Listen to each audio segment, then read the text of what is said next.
Welcome to the Mini Book Podcast, African American Books Edition. Today we're exploring an incredible and truly authentic story. It's documented in the book, 12 Years a Slave, narrative of Solomon Northup. We want to thank you for listening, and please do consider subscribing for our future content. And after hearing this, we really would encourage you to go out and purchase this book and support the author. Before we start, we have an important statement we need to make. We recognize that our voices on this podcast sound European. Right. But the content creator is African American and absolutely plans on using African American voices in the future. The voices do come from AI, but the content, all of it, comes straight from the book. And we really feel that this is a great way to learn about African American history. So our mission today is to unpack Solomon Northup's account. It's a narrative that's been cited by historians for its unparalleled authenticity. It traces the just catastrophic journey of a free citizen of New York, Who was seized, stripped of his identity, and basically turned into property on the cotton plantations of Louisiana. and we're going to detail his desperate, decade-long struggle just to get his life back. To really grasp the injustice here, we have to start with the life he lost. Right. Who was he before all this happened? He was born a free man in Minerva, New York, back in 1808. And his father, even though he was born into slavery, was legally liberated. And he made sure Solomon was well educated, instilling in him this deep sense of morality and awareness of the degradation their race had suffered. What's so central to the tragedy is just how established he was. I mean, this wasn't someone living on the margins. No, not at all. He was thriving. In 1829, he married Anne Hampton. He describes her ancestry as a mix of red, white, or black. But he also clarifies she wasn't technically a true quadroon. And a quadroon was a specific term in that era for a person who was exactly 1/4 black, which often had legal implications for their status. Yeah, exactly. And they built a life of, middle-class respectability in Saratoga Springs. He wasn't just a farmer. He was a carpenter, a hack driver. And critically for the story, an accomplished violinist. He called it the ruling passion of his youth, and that skill.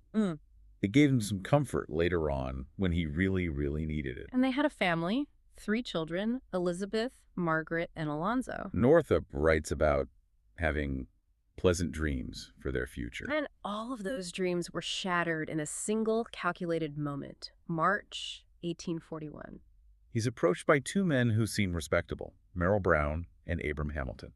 They offer him what sounds like a fantastic opportunity. Temporary work as a musician for their traveling circus company. Good wages and a promise to get him back home safely. The perfect lure. The deception starts out very subtly. He takes the job and travels with them. And interestingly, he shows this moment of foresight in New York City. He decides to get what they called free papers. Official documents that proved he was a free man. Right, and he even notes that he thought they were unnecessary at the time, but he got them anyway. That little act just shows that even as a free man, he knew his status could always be questioned. And his caution was validated almost immediately. They continue on to Washington, D.C., and that's where he was drugged. He woke up completely alone, terrified. In utter darkness, and the most horrifying part, he was in chains. And his free papers, the only proof of who he was, they were gone. The location of his imprisonment is...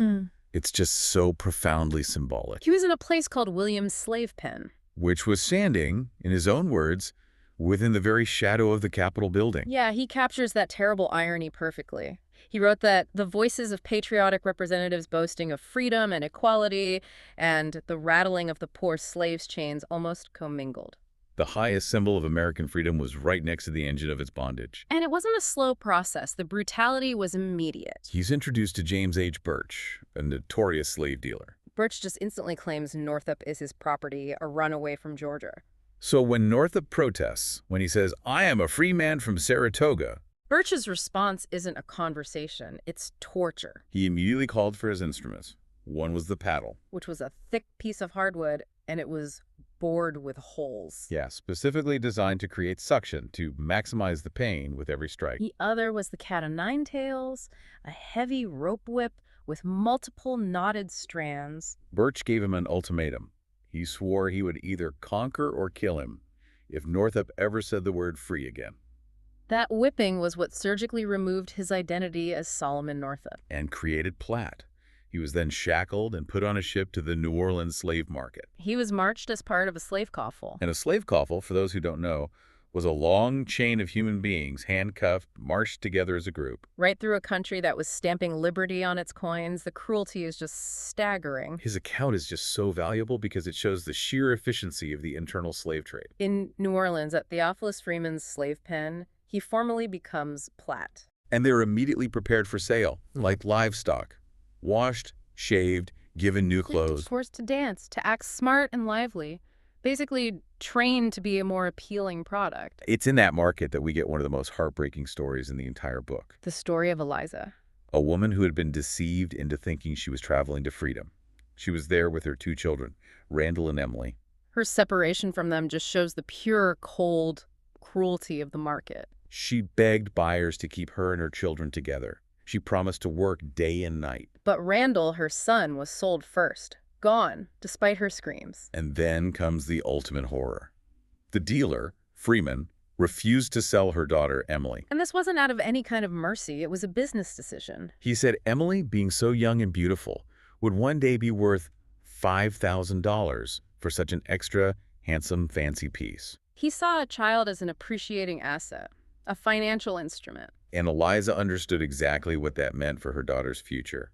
It destroyed her. This specific, detailed account is why Northup's narrative is so important to scholars. It's irrefutable proof of how the trade systematically destroyed families for profit. So his next 12 years began.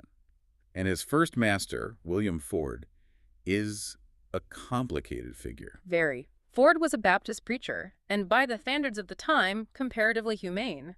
He gave his slaves Bibles. Northup even wrote that if his family had been with him, he could have borne his gentle servitude all my days. But that's the thing, even a good man was still participating in a corrupt institution. Right. And Ford's kindness couldn't save Northup when Ford's finances collapsed. He was forced to sell 18 enslaved people to pay his debts, and Northup was one of them. This led to his sale to John M. Tibbets, a carpenter. And the descent into cruelty was rapid. Tibbets was volatile, abusive. The conflict between them boiled over when Tibbets tried to whip Northup. And Northup, for the first time, fought back. He actually whipped his own overseer. An act of self-defense that was, in Louisiana, punishable by immediate death. He had no choice but to run. He fled into the Great Pacudry Swamp. A truly lethal wilderness. He had to navigate alligators and venomous snakes, like moccasin snakes. He eventually returned, but that escape showed the constant tension between just trying to survive and preserving your own self-respect. But his real test of endurance was under his final master, Edwin Epps. He spent 10 years under Epps. 10. And Epps represented the absolute moral bottom of the system. Prone to drunken rages, breaking furniture, and just sadistically whipping slaves for sport. He would sometimes force them to dance all night after they'd already worked a full day in the fields.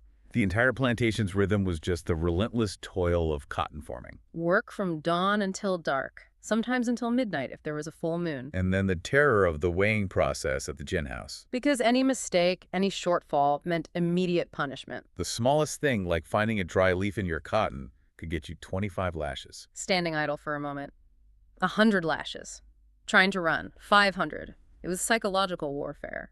And the ultimate example of this cruelty is the story of Patsy. She was the plantation's best cotton picker, the most efficient. But she suffered constantly because of Mistress Epps's jealousy, which was fueled by Edwin Epps's lust for her. The whipping scene he describes is one of the most horrific things I've ever read. Epps, in a rage, forces Northup himself to whip her. He was compelled to give her dozens and dozens of lashes until she was, in his own words, literally flayed. Forcing one enslaved person to torture another. It was a way to destroy any sense of community or humanity between them. And yet, through all of this horror, his music, his violin, that was his lifeline. It was. It earned him a few picayunes now and then. Which was just a term for small coins, small bits of currency. And sometimes playing for parties would get him out of the fields for a day. A small but vital respite. 9 years. 9 years go by before he sees a real chance. He manages to get paper and ink to write to his friends up north. But he's betrayed by a man named Armsby, a mean white overseer looking for work. Armsby goes straight to Epps. Northup, thinking fast, manages to talk his way out of it, denying everything. It was a close call, but then Providence arrived. In the form of a Canadian carpenter named Bass. Bass was an abolitionist, and he wasn't quiet about it. He would openly debate Epps on the injustice of slavery. Northup saw his chance. He took a huge risk and told Bass his entire story. Bass was shocked, and he agreed to help, even knowing he was risking his own life. He wrote and mailed a letter. That letter reached Henry B. Northup, a lawyer and a relative of Solomon's father's former enslaver in New York. And that letter activated a New York state law from 1840, an act specifically designed to protect free citizens from being kidnapped into slavery. So the governor of New York commissioned Henry B. Northup as an agent of the state to go and find Solomon. And the search led him right to Epps's plantation in January 1853. The local sheriff came with him. He confirmed Solomon's identity by asking about his family. And then Solomon saw him. He threw up his hands and just exclaimed, "Henry B. Northup, thank God, thank God." Epps was furious, Yeah. just absolutely enraged at losing his property. He swore that if he'd known they were coming, he would have run Northup into the swamp to die. Before he left, there's this heartbreaking farewell with Patsy. She throws her arms around his neck, crying, "Oh, the Lord, what'll become of me?" And just like that, he drove away. His 12 years of bondage were over. He returned home to Sandy Hill, New York. The reunion. I mean, you can only imagine how emotional it was. His wife, Anne, was there, and his daughter, Margaret, now a grown woman with a son of her own. She had named him Solomon Northup Staunton. But the story doesn't end with a clean victory. No, it doesn't. When Northup tried to prosecute James H. Birch, the man who first enslaved him, Birch was acquitted. 2 other slave traders gave false testimony, and the case was dismissed. it just perfectly showed how the legal system was completely rigged against a black man, even a free one. Solomon Northup's final verdict on the system is really his most powerful legacy. He said it plainly. The institution that tolerates such wrong and inhumanity as I have witnessed is a cruel, unjust, and barbarous one. And he was one of the very, very lucky ones who was actually rescued. He concludes his book with this chilling thought, that he had no doubt hundreds have been as unfortunate as myself, still wearing out their lives on plantations in Texas and Louisiana. And that really begs the question, how many countless stories just like Solomon Northup's were never told? How many families never found any justice at all? We hope this summary of 12 Years, a Slave by Solomon Northup encourages you to explore the full narrative. If you found this content valuable, please subscribe and share this with others. Also, let us know in the comments which African American history books you would like us to cover in future episodes Thank you for subscribing and listening. of Seconds of Silence.